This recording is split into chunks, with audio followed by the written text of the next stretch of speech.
What's up, Internet? It's Sunny, and today we're going to talk about misconceptions about Christianity. Unlike PewDiePie, I'm actually a Christian channel, and I will literally have 0 deaths in this life. Oh. 0 deaths.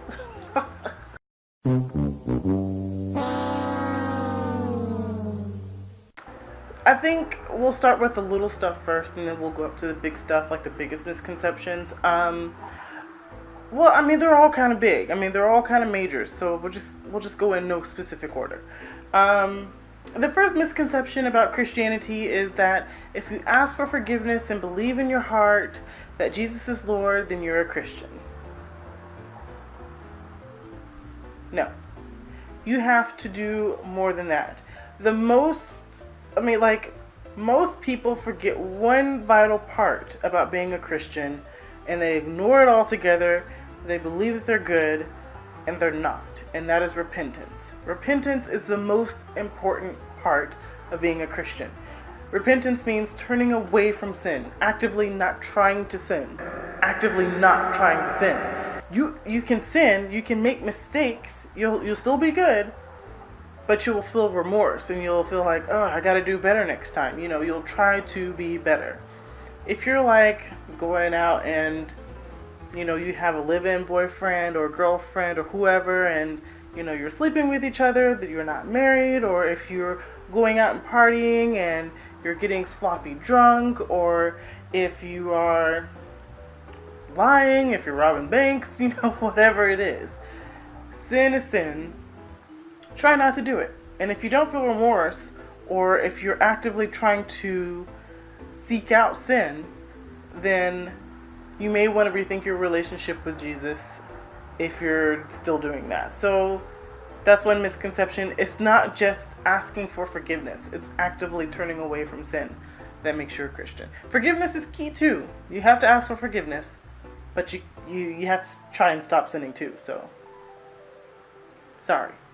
Another misconception about Christianity is that we're all homophobic.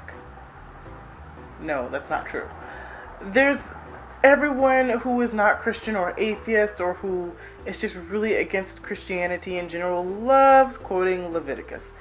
I think that's the only book in the Bible that they read is Leviticus. Anything that looks incriminating without looking deeper into it. In Leviticus, it does say that if you find a man sleeping with a man, then you should put him to death. Culture was different back then, yes, and Mosaic law was certainly ritualistic and very strict, and you had to follow it to a T, and if you broke the law, you had to do all these crazy things and say, I am unclean, and, shave your head and all this other crap. So, yes, it does say that in Leviticus that you have to put gays to death if you catch them in the act, but Christians are reformed, so we no longer follow Mosaic law, which brings me to my next misconception, is that, we still have to follow Mosaic law. Whenever Jesus died on the cross and he said, it is finished, there was a temple where God's presence was, and there was a veil, a really thick veil separating us from God. So whenever he died on the cross, that veil torn in two, like the saying goes, everything was dark, the earth shook and everything like that, and God's presence literally left the temple. And that signified that we all have access to God now. You don't have to be following these strict and crazy rules anymore because the law was fulfilled. Whenever he died on the cross, the law was fulfilled, the prophecy was fulfilled, and he literally died for our sins. So that means God had a way to leave the temple, anyone could have access to him. There you go. We no longer have to follow Mosaic law in order to have a connection with God.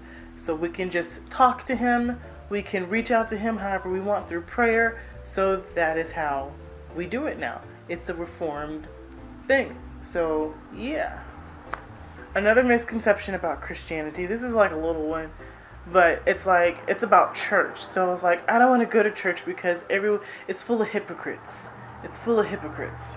I mean, you don't go to a school and expect geniuses. You don't go to a gym and expect all fit people.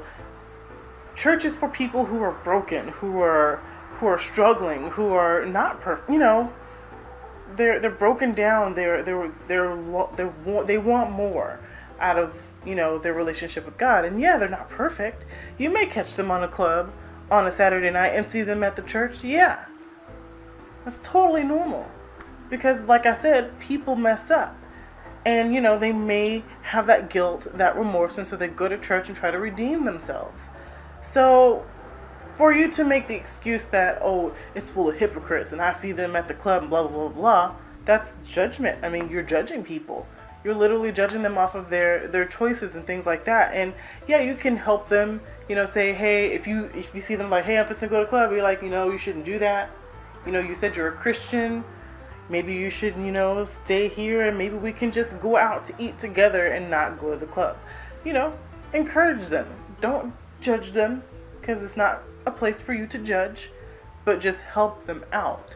Church is not for the perfect people. It's for the unperfect. No one is perfect. It's for the person that's struggling with alcoholism or struggling with addiction or anything like that. That's what church is for. It's not for the perfect people. So if you're on the fence about going to church, you're not going to find the perfect church in the first try. I'm still kind of looking for my church because the one I like is in Fort Worth and that's just too far. It's kind of like dating. You know when you know when you know. When you find your perfect church, you'll know. Another misconception about Christianity is that all of these different, like Mormonism, Jehovah's Witness, and Westboro Baptist Church, all of these different, factions of Christianity is still Christianity. Jehovah's Witness is not Christianity. Mormonism is not Christianity. The Westboro Baptist Church is not a Christian organization. Okay, do not compare us to that. Okay, there's lots of people who claim to be Christian and they're not. If you see someone handling snakes at the altar, 100% they're not going to be Christian. You gotta use your intellect and your brain to not get sucked into someone who claims to be Christian. And a good example of that, in my opinion, Joel Osteen. I never liked Joel Osteen. There's too many specific examples that I could point out about Joel Osteen that says to me he is not biblically entrenched. He's not really studying the word. He's just preaching the feel-good message like, oh, be blessed. Your blessing is coming. Your blessing is coming. Be nice to people. Talk about the nitty-gritty. Like, if you're dealing with alcoholism, here's a verse that can help you. Or if you've been abused in your life, here's a verse that can help you.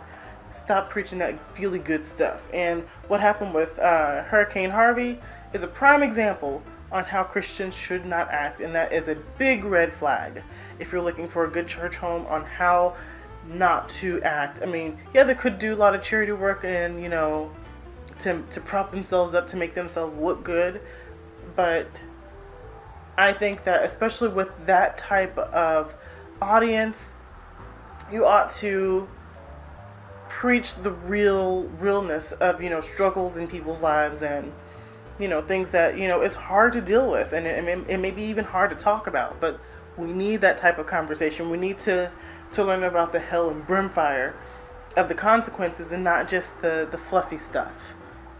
Jesus was not a fluffy guy. He wasn't like this warm blanket that will make you feel good if you feel down or something like that. He wants you to learn the lessons, and sometimes those lessons are hard. So we have to learn about that. We have to teach about that. So let me know your thoughts. I know most of you are not Christian, but hey, these are just misconceptions that I wanted to point out to people that are not true. And if you have any questions about Christianity, let me know down below. I'll be happy to answer them. And please subscribe and like for more content. So have a great day, y'all. I'll go do the same. Bye.